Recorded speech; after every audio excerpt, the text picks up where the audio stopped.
Hey y'all, back with another video. Y'all know the vibes. So I already told y'all about my first day in prison. The longest day of my life. No. Losing trial was the longest day of my life. No. Getting sentenced was the longest day of my life. But I told you about my first 24 hours in the Department of Corrections. Now I'm gonna tell you about when I first got there. So I thought it was gonna be cool. Like, I knew, you know what I'm saying, I was gonna go through some things because it's prison. As people in my comments say, it's not a country club. So I knew I knew I was gonna go through some stuff, but I thought I was gonna be okay. When I was in the county jail, now mind you, I did end up going to the box, which is solitary confinement. So you can go to jail in jail. In jail, you got this cell, you can roam around, interact with people, watch TV, you can get on the phone and all kind of stuff like that. You can take a shower every day. Solitary confinement, you're not taking a shower every day. You take a shower like every other day. You take a minimum 3 times a week. And it's 3 times a week. So in solitary confinement, you're in one cell by yourself. So I was in GP, which is general population, for like 11 days in the county jail. And then I ended up going to confinement, and I got DR after DR after DR, which is a disciplinary report. It's like a referral in school. So I got DR after DR. I ended up in confinement, and I was in confinement up until a little bit after I lost my trial. When I lost trial, I was in confinement. So going through that, I was going through that by myself because I was in a cell by myself. So going to trial, preparing for trial, picking my jury, I was in confinement. And when you're in confinement, you get a phone call every so often. It's like once a week, they'll let you out or get a phone call. Now for me, you're supposed to they're supposed to let you get out the shower and also use the phone while you're out for shower. But because I was raising so much hell, they wasn't letting me use the phone. Looking back, who could blame them? But anyways, so you get out for a shower every other day, and then you get out to use the phone. So if somebody has minutes on the phone, then they'll answer for you. If they don't, then you don't get to talk on the phone. So I was down there fighting all of that. So I eventually ended up getting out of confinement after I had lost trial and right before I got sentenced. So when I got out of confinement, my visitations was booked. I'm talking about every time I had visit, it was somebody on that screen for me for visit. So, you know, I got letters, I got pictures, I got mail. So I'm like, you know, it made me feel good because like I could talk to my friends. I knew what was going on the outside. I knew how everybody was doing. It was like, even though I was gone, I was still kind of there, like, you know, keep hope alive. And I was straight, like to the point where I would have people writing me like, block off your visitation for this day because I can't get in. It's always booked when I call. I get up at 7 and call and your visits is already booked. So I'm like, you know what I'm saying? I felt kind of good going to prison because it's like I got all this support. You know what I'm saying? All these people here for me. So it's like, it ain't going to be too bad. Like I'll have somebody that if times get rough, I'll have somebody to lean on, right? So visitations was booked. I'm talking about every time a visit popped up, it was somebody on that screen, and they was like, it was taking me forever to be able to get up here, and your visit's always booked. So I'm like, all right. So I get to prison. Didn't nobody keep that same energy. Nobody kept that same energy. So I thought it was gonna be straight. I'm like, you know what? It's gonna be a rough time, but I got people behind me. Like I got support. I got people that I can call. I can write. That's gonna come see me. They did not keep that same energy. I'm talking about, and you would think that when you get to prison, they would at least keep in contact to be curious, like, what's going on? Like, how is it? Like, what you going through? Like, you would think at first they would at least continue to be curious. The mail stopped. And in prison, how it is, when I first got to prison, they've changed it now. In order for you to get on the phone, what someone has to do is they have to physically print out their phone bill. Right? Whether it's a home phone, cell phone, whatever it is, they have to print out the phone bill and they have to send it in to you. And then you have to send it in and you have to write down their name, their address. Address has to match the address that's on the phone bill. And then you have to send it in for approval. You have to put your relationship to them and all of that. And you have to send it in for that number to be approved. You can only update your phone list twice a year. So if you're waiting on somebody to send you a phone bill and they don't send it in time, you have to wait 6 months before you can update it. So nobody sent in their phone bill. Not one person sending their phone bill when I first got to prison. Not one person. Now, mind you, when you first get to prison, you're considered RNO status. So even though you have 2 times a year that you can update your phone list, you get to do it when you come to prison. That doesn't count. You get to do it when you first come. Nobody sent it. So I'm like, okay, I got this mail and stuff. So like when I first got to prison, it was this lady, the lady I told y'all about, who let me smoke the cigarette that almost took me out. Almost killed me. But the lady who gave me the cigarette, she had gave me some stamps and envelopes as well. So I got my mail. So, you know, my mail from the county. So I'm writing down, like, you know, writing people off the addresses that I got. So I'm like reaching out. I'm talking about, I'm sending out so many letters. I'm sitting on my bunk and like I don't know what else to do because I'm new to prison. And it's like, I don't really have no friends. I don't know how this goes. I'm still kind of nervous. I'm still kind of shocked. Like, I want to cry, but I'm not going to cry because it is what it is. So I'm like, I spent my time sitting on my bed, like writing my friends, writing my family, writing people I cared about, writing people that cared about me. So I would sit there for like, I'm talking about all day, and then like I get tired, then I write some more letters the next day. And I sat there for like my first week. I was just writing letters to everybody who was like blowing me up when I was in prison. And I would write and write, and it was plenty of times like while I was writing, I would cry, you know what I'm saying? And I sent out these letters, and I was like so happy because I'm like, I can't wait, you know, for mail to come.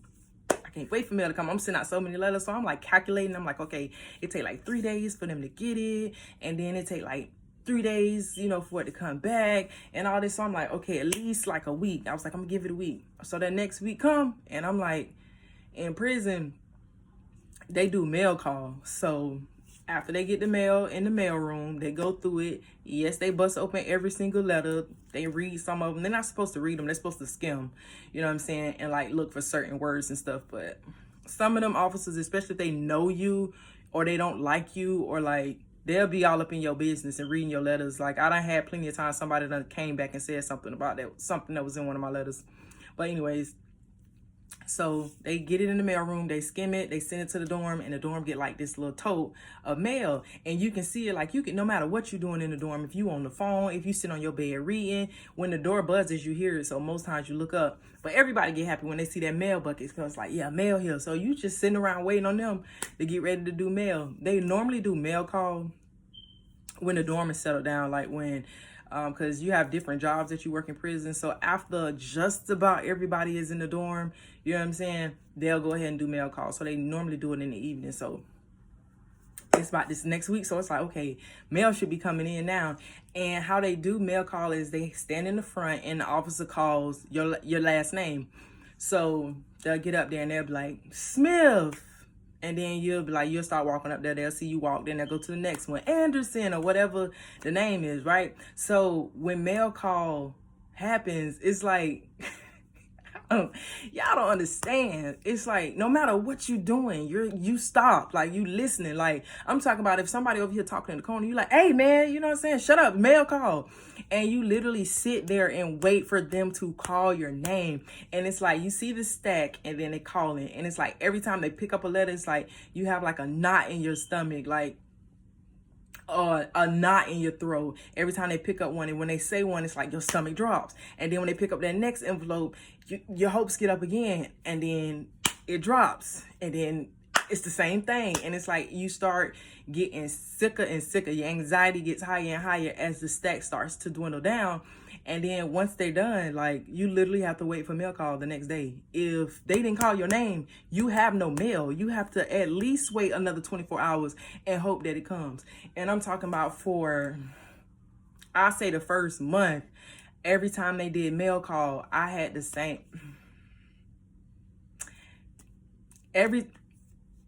we ain't doing this. Every time they did mail call for the first month when I was locked up. All right, so for the first month when I was locked up, every time they did mail call, it was the same thing over and over and over again. And like, I used to make so many excuses. I am not crying on camera, but I used to make so many excuses. I used to be like, whoo, this is harder than I thought. Wait a minute. All right, so I used to make excuses after excuses.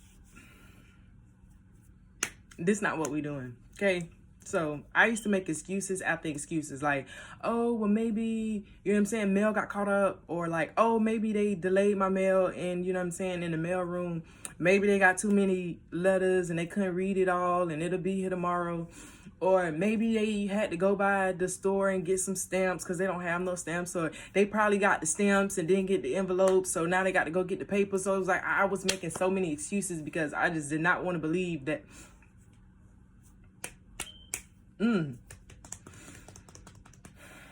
I made so many excuses because I just did not want to believe that the worst thing happened to me. And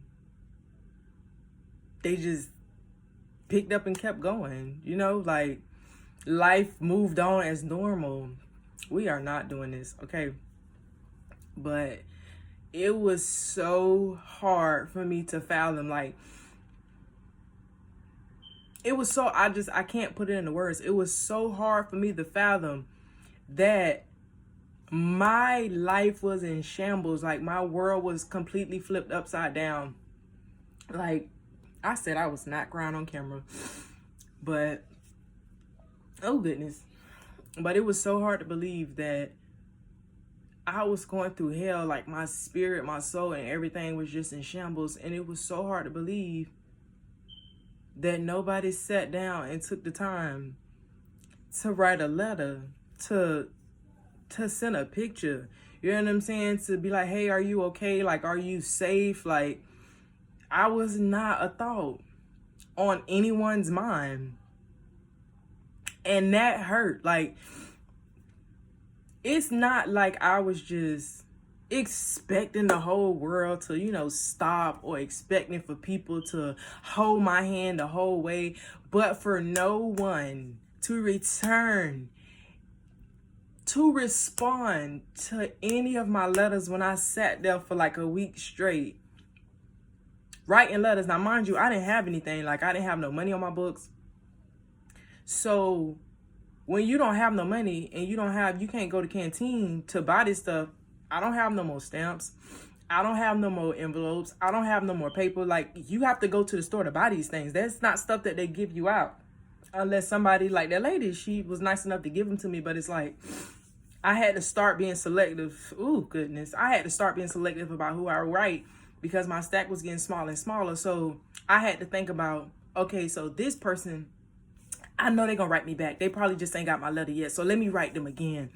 And then you'll think about all the people you can write. You like, only got 5 envelopes left. So then you have to pick and choose who you think you matter to. Like, who you think cares enough about you to sit down and write a letter. And nobody did. Nobody did. Nobody did. And that was so hard to realize that the part you think you play in somebody's life, it can be erased. It can be... Oh, goodness. Hold on. The part you think you play in somebody's life, no matter what role it is, or how much you feel like you have the star role, or you feel like nobody can play that role better than you, it was so hard for me to realize that they moved on. Like, their life did not stop. I was literally in a world where I did so much for so many people. And I'm not just talking about like material. I'm not talking about, you know what I'm saying, passing out money. I'm just talking about the goodness of who I was. Like, if I was there for you, I was there for you. If I cared for you, I cared for you. Like, if I was your friend, I was your friend to the end. And to realize that that love was not reciprocated, I'm gonna just have to talk about something else.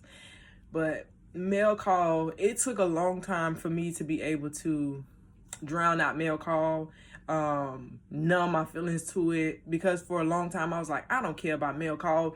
But even no matter what I was doing, I still be like reading out, and it's like I still be listening for my name to get called. And it used to piss me off because I knew my name wasn't going to get called, but I still would sit around and I would hope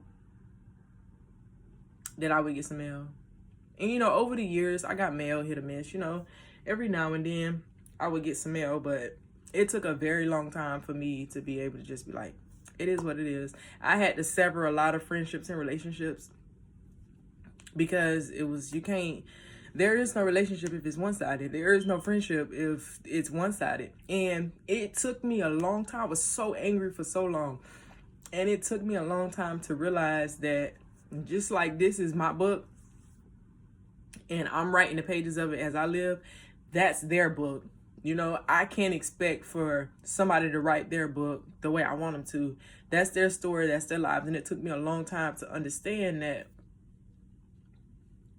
nothing is guaranteed. Nothing is guaranteed. Sometimes people are just in your life for a season, but when you, it's just certain people, like, we all understand that. We all understand that certain people are in your life for a season, but you feel like certain people, like, oh, this person, nah, that's gonna be, you know what I'm saying, that's gonna be my dog for life, or that me and him gonna be together forever, or she gonna be my wife, or whatever the situation is. You have people that you're like, you know, if they leave or they leave, it's cool, you know, life will keep going on, I'll be all right. But we all have those certain people that we feel like that's like death row, you know what I'm saying? No, that's to the end, you know what I'm saying? That's my rider. And nah, that ain't the case. You know what I'm saying? That is not the case.